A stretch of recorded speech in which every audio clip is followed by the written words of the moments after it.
Care work is a constant. As infants, we rely on others for everything. Children need caregivers around the clock. In adulthood, we provide this care to others, but adults require care too, if and when illness, disability, or mental health issues arise. When we mature into seniors, we continue to provide care to others, but eventually become major care recipients ourselves as we age. Care work is exactly what it sounds like, all the work of different kinds that provide support and services to those in need. Our world, then, is one of caregiving and receiving. Traditionally, women have provided most of this care for free. Informal or unpaid care work is still widespread, but our need for paid care workers is growing dramatically. Average life expectancy in Canada, as in most other wealthy countries, continues to rise. At the same time, we have been a low fertility country since the early 1970s, producing fewer babies than needed to keep the population from shrinking. This means that the proportion of elderly in our population is rising dramatically. The result? A huge increase in the need for care workers in the future. Much of the coming demand here and around the world will be filled by migration. There is already a large and growing global movement of mostly female migrants responding to this demand. In East Asia, as elsewhere, workers from poor and middle-income countries are being drawn to work in the wealthier countries. The same holds true for the United States. In Canada, most of our live-in caregivers are currently from the Philippines, but the live-in caregiver program accounts for only a tiny fraction of the people who work in care here. The rest enter through a variety of immigration streams from all over the world. While some come here for care work, many end up doing this work because it's the only work available. In order to attract and retain nurses, there are many studies about so-called high-skilled care workers, but few that focus on the equally large group of workers like personal support workers who are considered low-skilled. We know that they are nearly all women and that many identify as non-white or visible minority.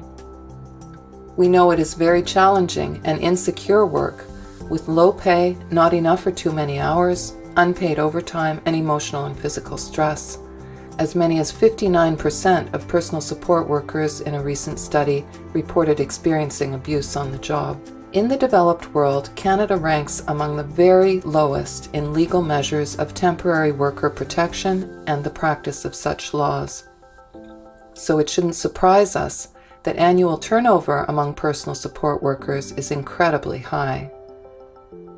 Care work is going to provide a large and growing proportion of new jobs in Canada. Is it wise to base long-term healthcare planning on the assumption that we can always count on a supply of poor women willing to work in such conditions?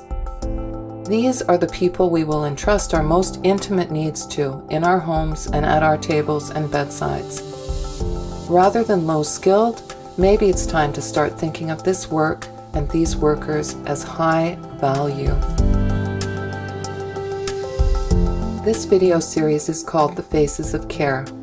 We ask caregivers, what is it like to give care?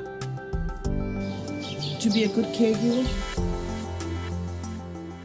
you have to be very kindness, compassionate, commitment towards your job, and then help people. So you've got to be there for the person, be understanding, caring, be there for their needs, because a lot of them can't do stuff on their own anymore. Or it's just their mindset they've forgotten. It's like going back to being a child again. You have so much time and emotions invested. It's not just a job like any other job where you go to the office, you do your work, you do your paperwork. For a live-in caregiver, it's hard. It's really hard to say no to your employer if you're living in their house.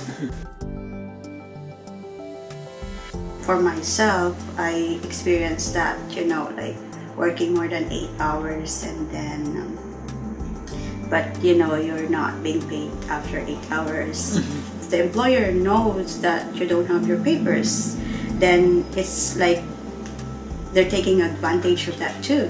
I remember when I was in Hong Kong, I sent a picture of 2 kids that I taken care of. And then my mom showed it to my son, and then my son just stare at that and say that, how come like my mom is hugging them and she's not hugging us? But the aspect of people not understanding what is to have a caregiver is they're 24 hours on your care.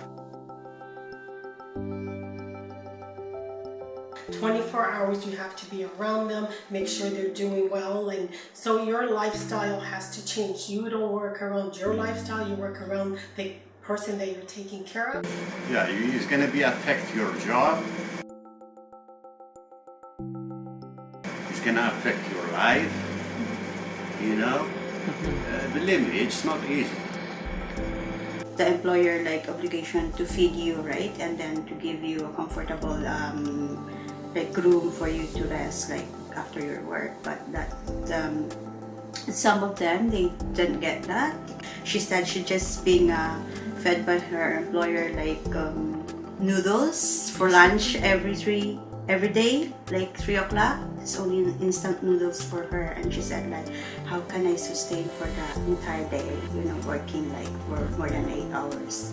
As myself, if I was in my mom's situation, I hope that I have the same care that I give my mom.